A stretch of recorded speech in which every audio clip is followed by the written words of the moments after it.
welcome back to my YouTube channel. Gimana kabarnya hari ini? Mudah-mudahan semuanya pada sehat ya, sehat walafiat. Kali ini gue bakalan ngebahas tentang toxic relationship. Kayak apa sih? Kalau gitu gue langsung undang aja ya suami gue tercinta, yang kita nanti akan bahas bareng tentang toxic relationship itu. Yuk sayang, sini duduk deket aku. Aku malu malu aku in frame.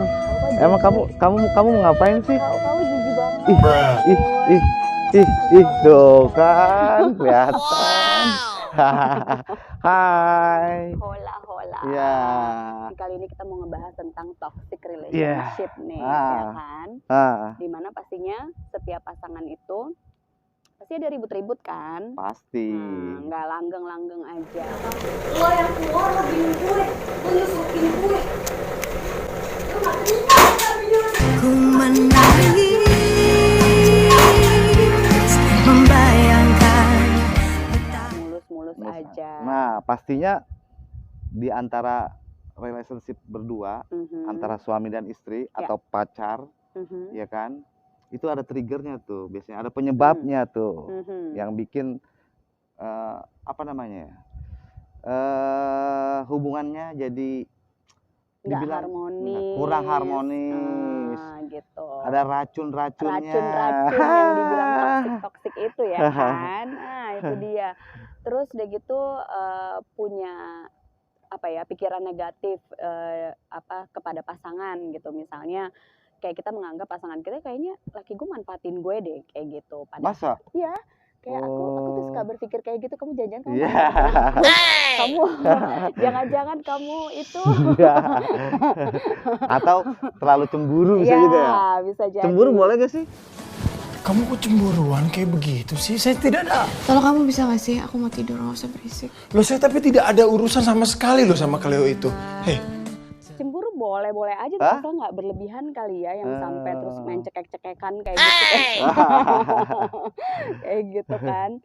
Nah jadi sebuah hubungan itu kan pastinya membutuhkan suatu komunikasi yang pertama, komunikasi yang baik. Betul. Sehingga tingkat kepercayaannya nggak perlu diragukan lagi lah. Nah, contohnya seperti kita ya. Iya, ember. Ya, jadi kalau aku nih sama suami tuh selalu mengutamakan komunikasi sih dalam segi apapun ya, gitu. Apa sih, kenapa sih dibilang kalau kita berhubungan suami istri atau berpacaran itu ada toksik atau racun-racun? Nah, apakah saling ketidakpercayaan atau masalah masa lalu, kecurigaan yang berlebihan? Ya, betul. Apa yang kamu rasakan selama ini bersama diriku? Sebenarnya kalau sama suami ya, kekhawatiran tentang dia selingkuh dan yang lain tuh sebenarnya hampir nggak ada sih. Hampir nggak ada, karena gue tahu banget tipikal laki gue ini. Jujur banget lu najis. Karena gue tahu banget tipikal laki gue ini tuh nggak yang bukan tipikal orang cowok-cowok ganjen gitu ngelihat cewek terus yang mata keranjang lah disebutnya gitu kan. Enggak, orangnya tuh lempeng-lempeng aja gitu. Mata bintitan. Cuma kekhawatiran yang berlebihan itu bukan pada perempuan, bukan pada makhluk hidup, tapi zat yang zat-zat yang lain kayaknya. Curcol gitu. sekali kamu sore ini. Jadi sesi kita nih. Kekhawatirannya ke situ sayang. Oh, jadi macam-macam ya. Kalau kamu ke aku nggak sama perempuan ya. Betul, nggak sama tapi perempuan. karena gua punya background pengguna nafsa dulunya, jadi si putih itu atau heroin yang gue pakai dianggap lebih cewek. Iya, gila itu gue kayak bener-bener kayak diselingkuhin sama benda mati, itu kan rasanya kan gak enak banget ya gitu kan. Maksudnya ketahuan deh kalau misalnya itu manusia ya, bisa gue gamparin ya, bisa gue jambak-jambak gitu, bisa gue tuntut. Nah ini apa gitu kan, makhluk apa ini gitu kan, sampai ya ampun gue mau marah juga ya bagaimana ya gitu. Itu sih. Tapi pernah nggak kamu tuh boleh diceritain nih ke teman-teman kecurigaan aku main sama cewek deh, cewek lain lah. Nggak ada sih, Nggak ada ya? nggak ada. Aku kali ya ke kamu. Iya. Kayaknya kalau itu lebih ke dia nih yang selalu over apa ya, terlalu curiganya tuh berlebihan banget. Tapi gitu emang sama bener gua. sih ternyata. Iya, memang Dia apa yang awal-awal. Iya betul. Kan gue orangnya tuh selalu positive thinking sama orang gitu kan, yang mau berteman teman aja gitu. Tapi selalu dimanfaatkan lah ibaratnya ya gitu kan, pertemanan itu Kamu menjadi memanfaatkan kali ya. ya saling memanfaatkan gitu. Jadi akhirnya apa ya, kecurigaan-kecurigaan yang kita semua pasti punya masa lalu kan gitu kan, tapi bagaimana caranya kita bisa memperbaiki masa lalu tersebut gitu. Benar gak sih? Bener, tapi sih apa namanya ya, dalam perkawinan khususnya ya, Betul. kita sudah melalui gelombang-gelombang, ya, Gelombang-gelombang kehidupan, gelombang-gelombang kehidupan, percintaan. seperti samudra luas di sana, yang hampir juga mau retak juga ya. Iya, Pertama, kalau gue nih sekarang nih ya, gue sih karena ada di other person atau laki-laki lain yang suka sama dia, beberapa gitu. Beberapa berarti nggak cuma satu. Nggak cuma satu.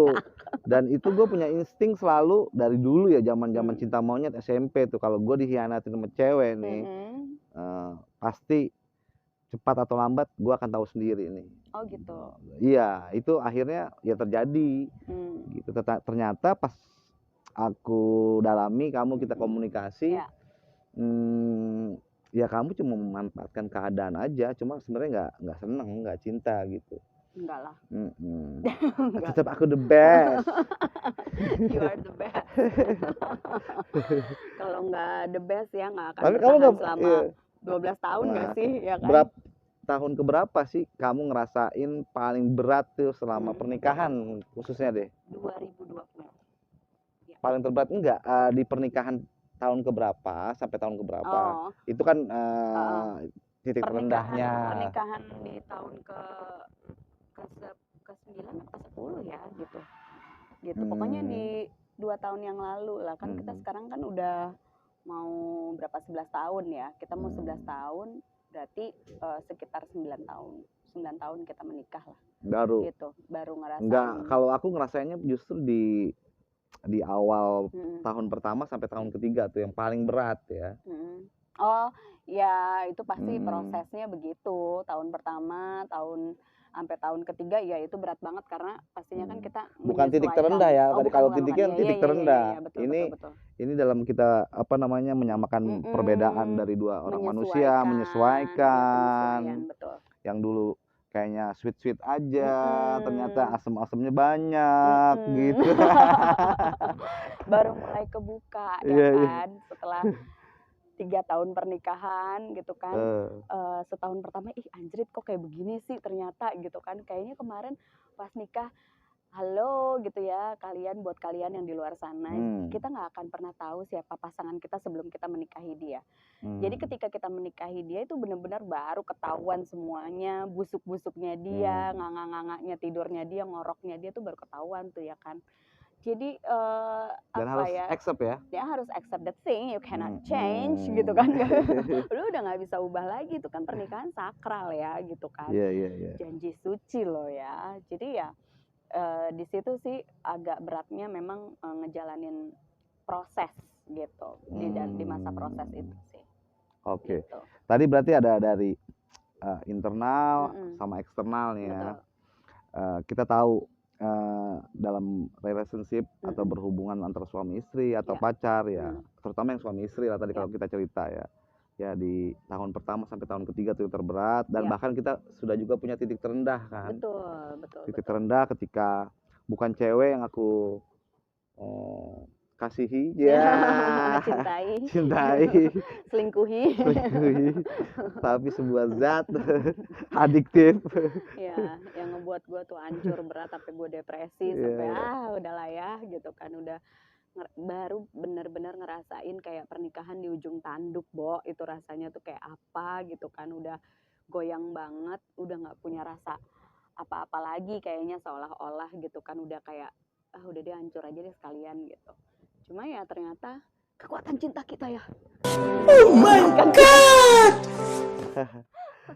Pasti kekuatan doa juga ya kan. Iya, sama Saling komitmen sih. komitmen betul. Komitmen kita bukan hanya karena anak ya, Iya, iya. tapi emang kita mau pernikahan ini ya langgeng. Sebagai pernikahan yang terakhir ya, amin, amin ya Amin. Allah. Lanjut. Lanjut, ya Iya. ampun. Tadi kita udah cerita masalah toksiknya ya, terus bagaimana menghadapinya, cara menghadapinya dan bagaimana cari jalan keluarnya ya. Mm-mm. Kamu apa sih yang kamu rasain? Bagaimana menghadapinya walaupun berdarah-darah? Iya. Ya kan, walaupun kita sempat minta divorce, Iya. udah kayaknya nggak cocok Udah nggak lagi. ada, ya betul. Ya harus kembali ke titik awal sih kenapa gue mau memutuskan untuk menikah sama dia, karena gue tahu betul dan yang pastinya gue tahu betul apa backgroundnya dia, yaitu salah satunya adalah mantan pecandu nafsa, di mana ternyata seorang mantan pecandu nafsa itu ada titik balik dia relapse namanya gitu kan. Nah, ketika itu gue memang bener-bener berjuang sih sebenarnya, mati-matian sampai berdarah-darah yang seperti dia bilang, udah keringat air mata udah habis juga kayaknya sih ya kan, mau nangis kayak gimana juga udah nggak bisa ngomong apa-apa lagi. Cuma kembali lagi kepada gue masih memberikan dia kesempatan untuk berubah, dan gue percaya banget sama pasangan gue, sama suami gue, bahwa dia bisa memanfaatkan kepercayaan gue itu menjadi sebuah titik baliknya dia gitu, untuk bisa memperbaiki hubungan ini gitu sih. Pengen nangis. Jangan nangis sayang. Iya.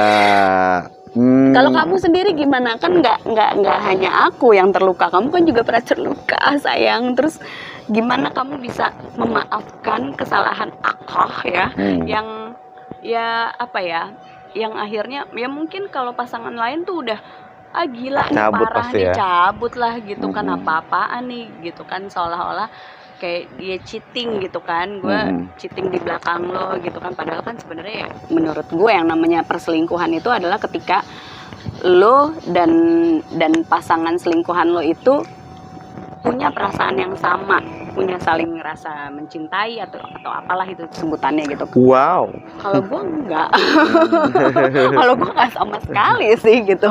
Jadi ya gimana tuh kamu bisa menghadapi itu? Menghadapinya, tapi sebenarnya sebelumnya boleh aku nyanyi nggak?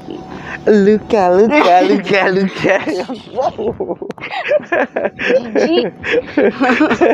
Ntar gue ilfil lagi. Aduh. Dan nyanyi deh. Pokoknya iya sakit banget sih beberapa kali pasti. ketebok ya. Ketebok, ketahuan dengan sendirinya tanpa ada info-info dari orang lain. Ya ternyata pas diselidikin dan kita berkomunikasi, ya memang benar kamu tuh emang ternyata kamu orangnya belum dapetin feelnya cinta sama aku yang sebenarnya gitu. Terus sama yang kedua mungkin dari sesuatu yang berbau materi. Iya. Itu sih, dan kamu belum bisa memahami aku 100%. Akhirnya pas kita ngobrol, ya aku kasih kesempatan juga buat kamu berubah. Waktu itu sih beberapa kali kamu belum berubah ya. Balik lagi beberapa kali. Cuma ada satu momentum yang memang waduh berat banget itu. Iya. Berat. Jadi pernikahan juga udah di ujung tanduk itu kayaknya ya. Dan gue juga udah pasrah sebenarnya. Ya toksiknya bukan hanya karena temen juga, bukan karena kita berdua, tapi karena orang lain. Iya, betul. Yang ngerjain temen dekat, yang ngerjain kita gitu. Pengen banget terobsesi. Ternyata ada orang yang terobsesi sama hubungan kita. Betul. Gitu. Pengen kayak kita. Ingin memiliki pasangan kita gitu ya kan, memanfaatkan keadaan kebaikan kita, ya kan, persahabatan yang kita pikir ya pure murni gitu, tapi ternyata ada udang di balik bakwan ya. Wow. Kayak sambal kacang ya. Pakai sambal kacang enak. Kamu jangan ngalangin aku terus dong palanya. Oh iya. Ya udah, intinya di saat momentum itulah yang terakhir kali. Akhirnya ya udah kamu juga pasrah, ya udah aku kasih kesempatan ya. Ini the last change buat kamu berubah ya. Bener nggak? Iya benar. Ya, ya udah until now sampai sekarang ya alhamdulillah Alhamdulillah, ya masih dijaga hubungan kita sama Allah. Amin. Anak-anak pun ngejagain kita, jangan Betul. sampai kita berpisah. Mm-mm. Kayak gitu. Ya itu sih yang menjadi kekuatan kita juga ya gitu kan, salah satunya juga anak. Terus udah gitu juga ya kalau mau dibilang gue tukang selingkuh juga nggak bisa dibilang begitu juga ya, karena sebenarnya bukan gue sih gitu loh yang ngedeketin mereka. Mereka yang deketin gue. Belum kelar, mau jadi pelatih, belum dapat sertifikat waktu sebelum nikah, jadi mau diterusin. Lucu-lucuannya gitu deh. Lucu-lucuannya begitu ya. Jadi gue sama dia tuh sama-sama pelatih sebenarnya, bukan player lagi. Pelatih ketemu pelatih gitu. Ya seperti yang tadi laki gue bilang gitu, pertemanan pun juga ada toksiknya ya. Banyak. Nanti buat Sesi selanjutnya. selanjutnya. Closing aja kali Kita ya. closing aja dulu ya. Nanti. Cerita kita sampai di sini. Nanti kita akan cerita lagi tentang bagaimana apa aja yang udah kita laluin berdua gitu kan. Terus bagaimana berdarah-darahnya kita gitu kan. Kayaknya ngelihat Bahagia sama Om Bu tuh kayaknya langgeng-langgeng aja, asik banget. Padahal mereka nggak tahu perjuangannya sayang. Gitu ya kan. Sebenarnya mah mau nangis darah ya. Oke, thank you for watching. Dah. Jangan lupa like, comment, and subscribe.